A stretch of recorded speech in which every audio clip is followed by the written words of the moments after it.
Despite its harmless-sounding name, goofball is a dangerous new drug trend, with users injecting both methamphetamine and heroin that's quickly becoming popular off the tails of the opioid epidemic. This combination is very dangerous because these highly addictive drugs mask each other's symptoms and can be fatal. According to reports from the DEA, they've seen 118% increase in meth seizures by law enforcement between 2010 and 2017. Here in the Valley, a mother and daughter have a warning and a message of hope. You wonder, if they're okay, if they're eating, if they're sleeping, if someone's hurting them, what clothes are they wearing? Jennifer Prickett has seen her daughter hit rock bottom. She gets emotional when she recounts what drug addiction has done to her 24-year-old daughter, Perry. Losing my daughter to drug use over that 14 years or 12 years has been very hard on myself and my husband. Perry Prickett says her drug use has left more than just emotional scars. So I started using drugs when I was about 12 years old, got into heroin at a young age of 14, and really struggled with that for the last 10 years. I'm 24 now. But Perry says she's determined to stay clean this time. She's currently enrolled in an intensive outpatient program based here at the Scottsdale Recovery Center, where Perry is recovering from alcohol and drug abuse, including heroin and meth, a combination known as goofball. Basically work on the dopamine receptors, and so it releases, you get a huge dump of dopamine, and dopamine is what they call the feel-good gene, or the feel-good neurotransmitter. I would actually go to school withdrawing from heroin and meth, and that was one of the harder things I've had to deal with. It made it so I couldn't go to school. I didn't get to graduate high school because of it. A lot of people, they do report that they call it the roller coaster, and that it'll go up and down, up and down. Most of the times, because of the counseling effect, it does allow the user to use more heroin than anticipated or than wanting to. This often leads into overdose situations. According to a study published in the Drug and Alcohol Dependence Journal, more and more opioid users nationwide now use meth, with a 34% increase in 2017, with the greatest increases being reflected in the western part of the country. I've had a lot of struggles. I've been homeless for the last year or so, and it's been very difficult for my family as well as myself. And I really just wanted to make a change because I knew I wouldn't survive much longer if it continued. Just not having my daughter with me for all the fun things that we could do together as a mom and daughter. I was just broken down so mentally, emotionally, spiritually, and the biggest thing I can say is there are people that love you. There's people that want to help you and want to see you succeed. And no matter how hard you think this is, you can do it. Those who suffer from polydrug addiction need help healing from two separate disorders at the same time, making the road to recovery full of challenges and at times setbacks. Perry is now 51 days sober and is looking forward to continuing on her path to a new start with the support of her family, friends, and physicians. New developments tonight on the cellar fire burning 16 miles south of Prescott. The fierce flames forcing families in Pine Flat to flee their homes last night after they were put on a ready status for evacuation earlier in the day. The fire has now spread to over 7,000 acres and is 0% contained. A tweet from Wildfire Today says 14 aircrafts, 7 hotshot crews, and 367 crew members are battling the blaze, which is just 14 miles away from the devastating Yarnell Hill fire that claimed the lives of 19 firefighters 6 years ago.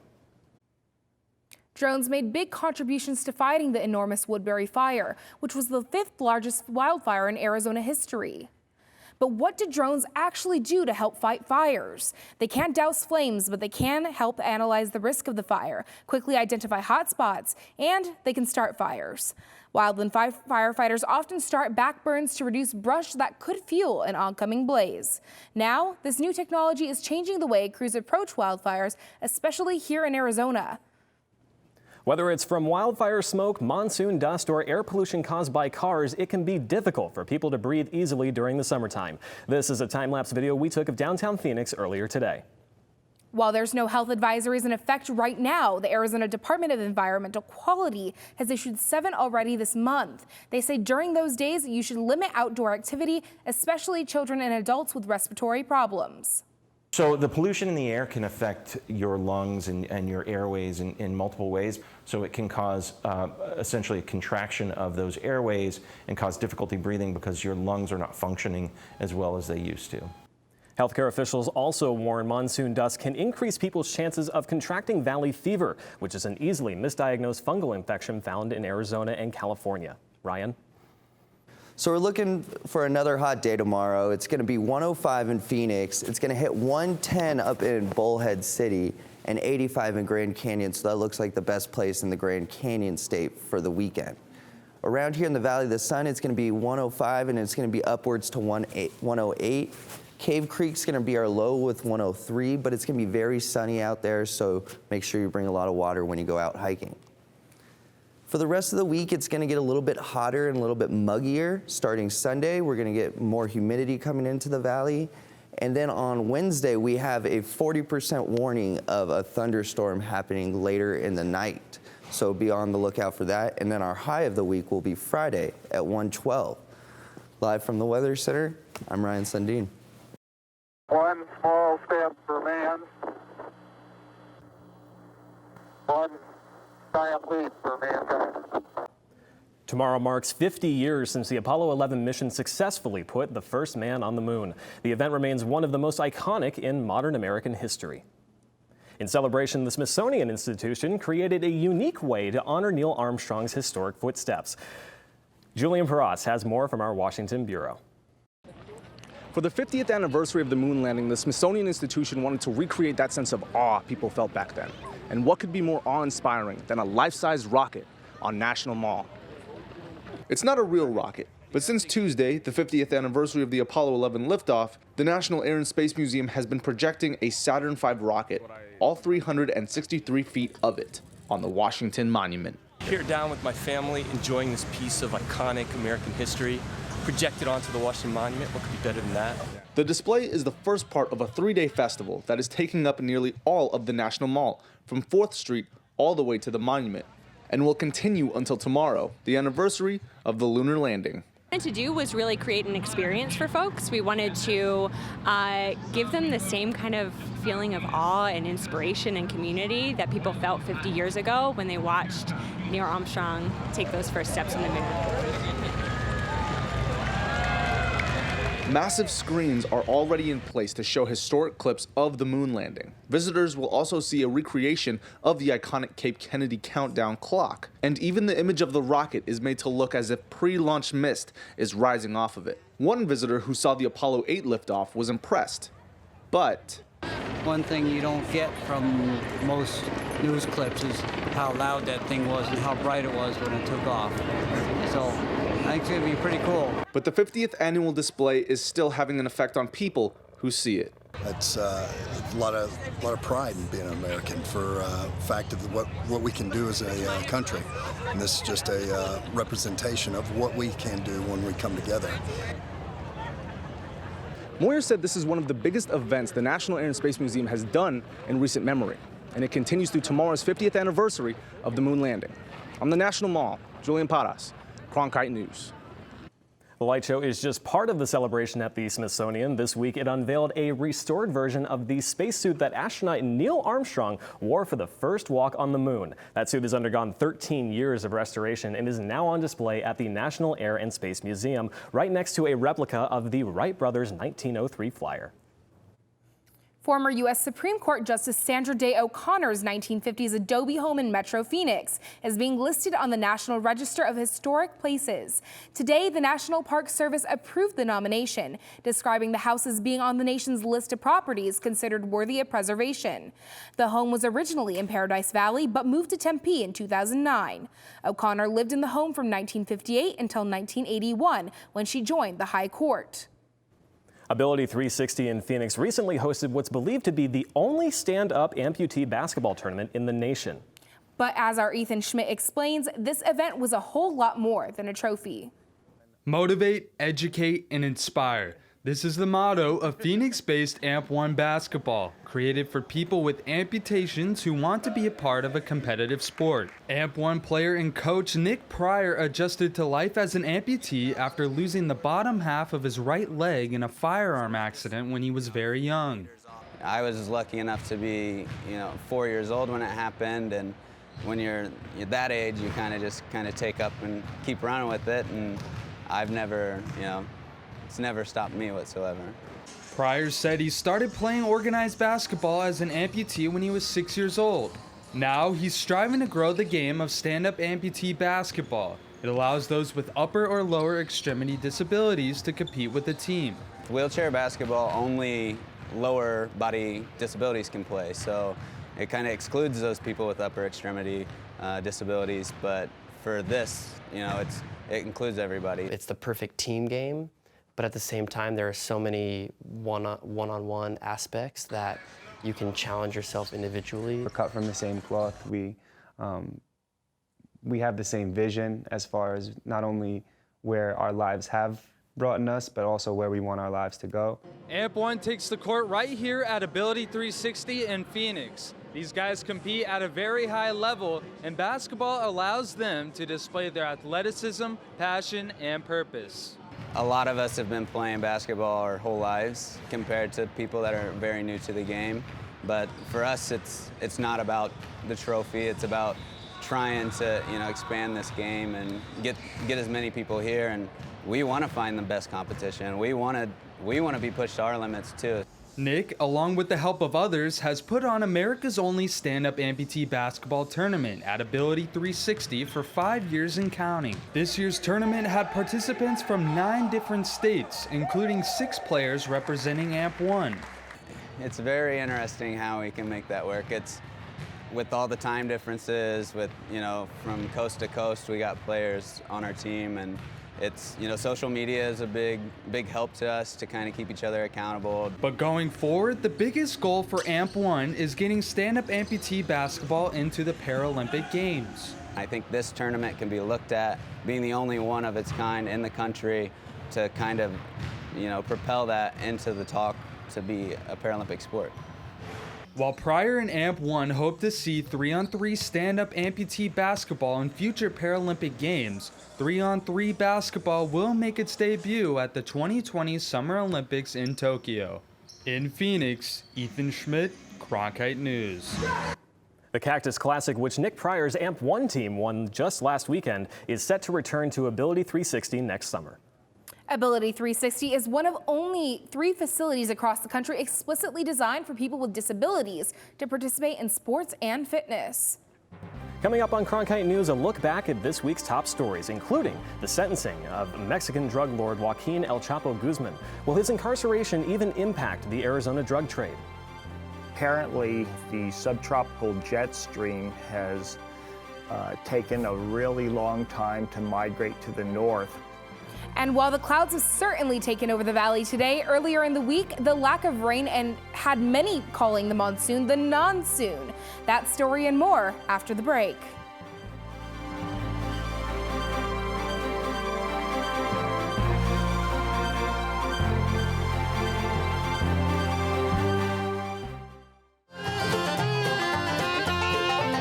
All of its children had come to the Mother Church of Country Music. It was almost like a badge of honor that you had to bring your culture with you to the table. That's why Bob Wills and his guys brought us Western music. That's why Hank Williams brought the South with him from honky tonks. Johnny Cash brought the black land dirt of Arkansas. Bill Monroe brought music out of Kentucky bluegrass music. Willie Nelson brought his poetry from Texas. Patsy Cline brought her heartache from Virginia. I mean, it was the most wonderful parade of sons and daughters of America that brought their hearts and their souls and their experiences, and it gave us a great era in country music.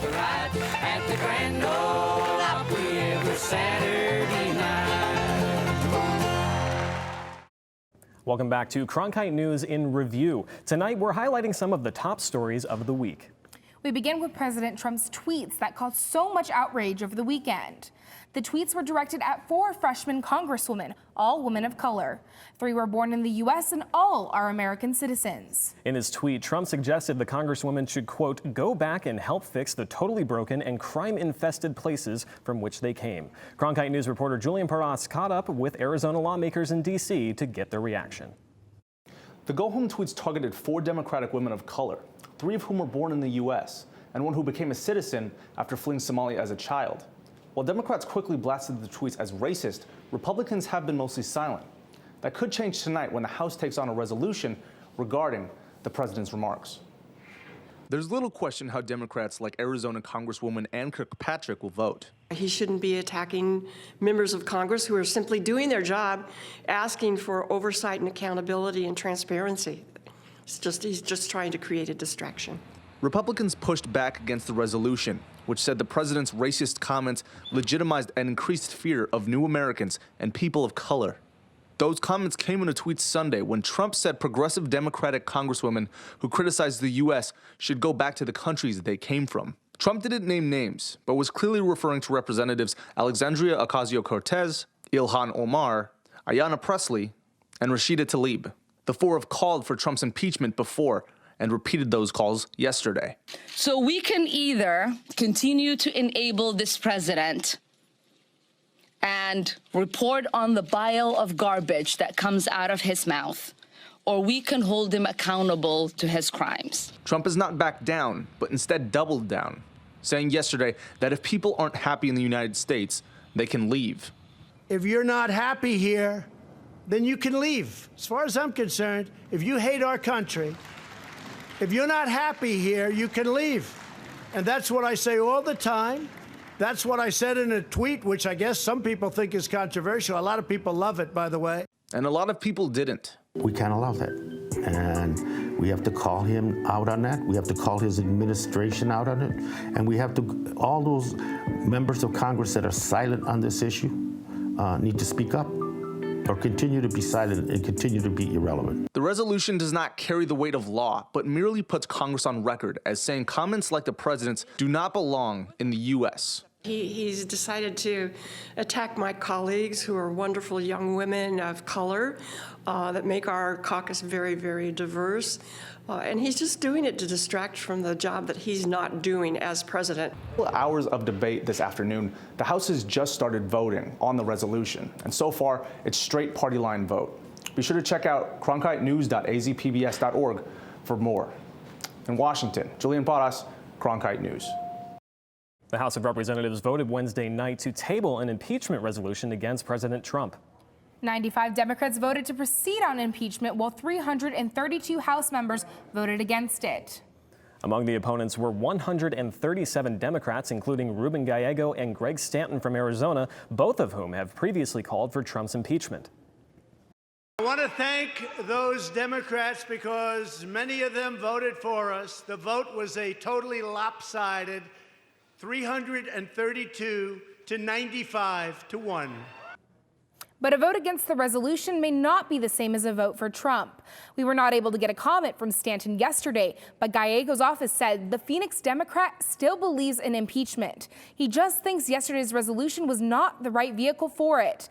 Other Arizona Democrats who have called for impeachment. Tucson Democrats Raul Grijalva and Kirkpatrick both voted for the motion to impeach the president.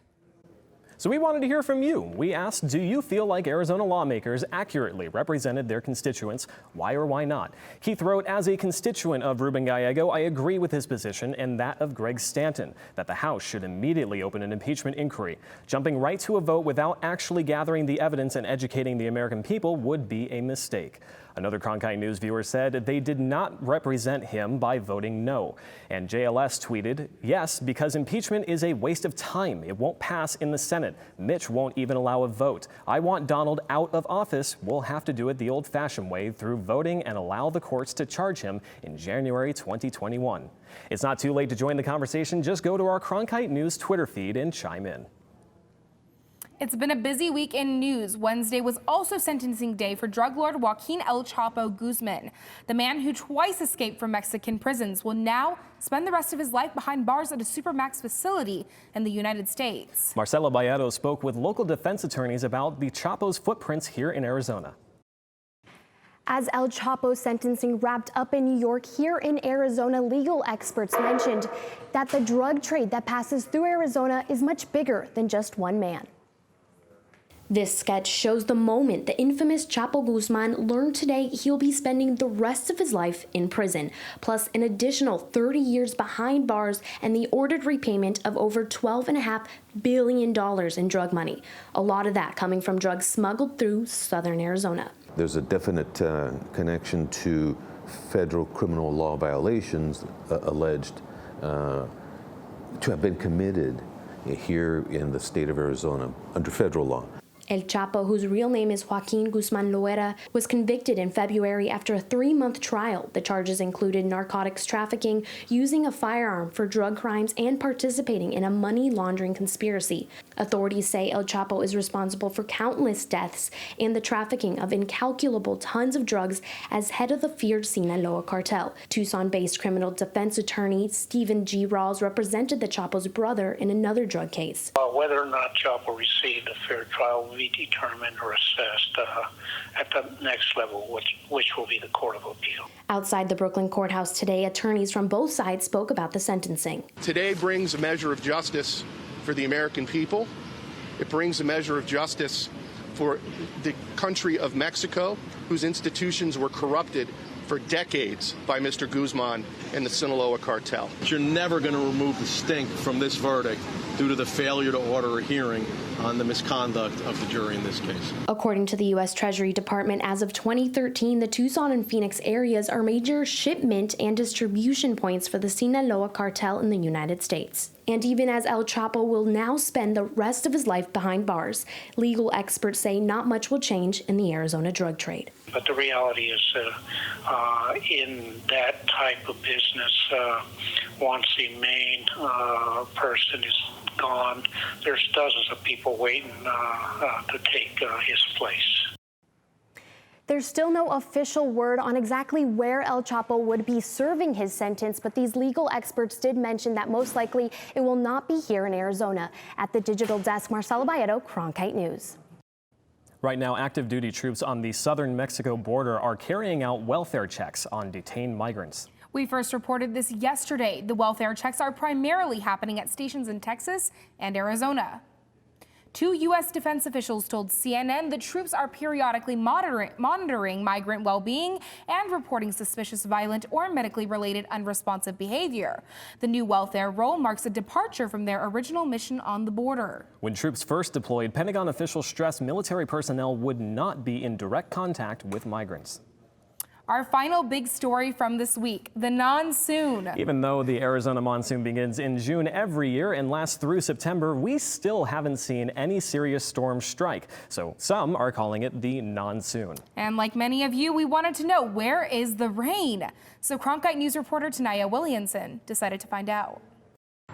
Now, I've enjoyed riding around and not have to worry about the rain that comes from the monsoon. But, you know, today I went and I spoke with the National Weather Service to find out what the rain might look like for us going forward.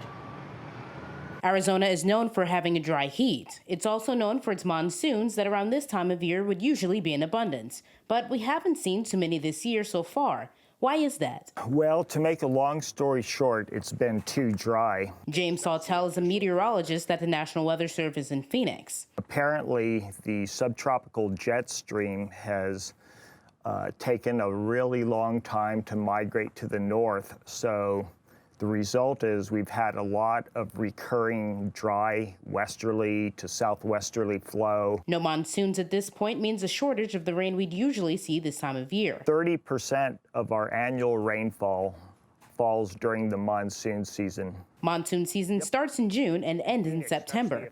Those who deal in monsoon preparedness say it will come and it's wise to be ready. We encourage those who live in the valley to prepare for monsoon during this time.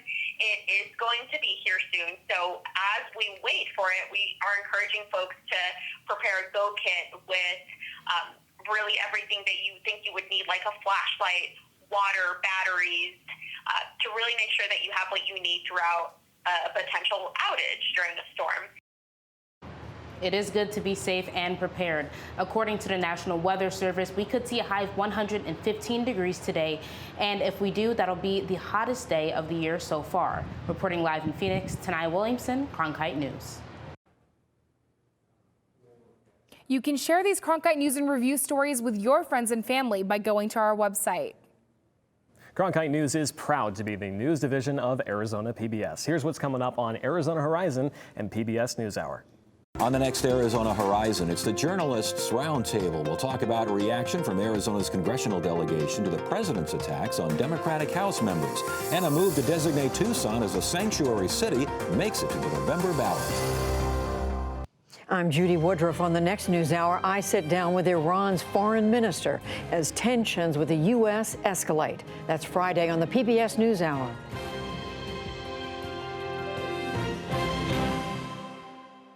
That's it for Cronkite News tonight. Thanks for joining us. Have a great weekend, and we'll see you back here on Monday.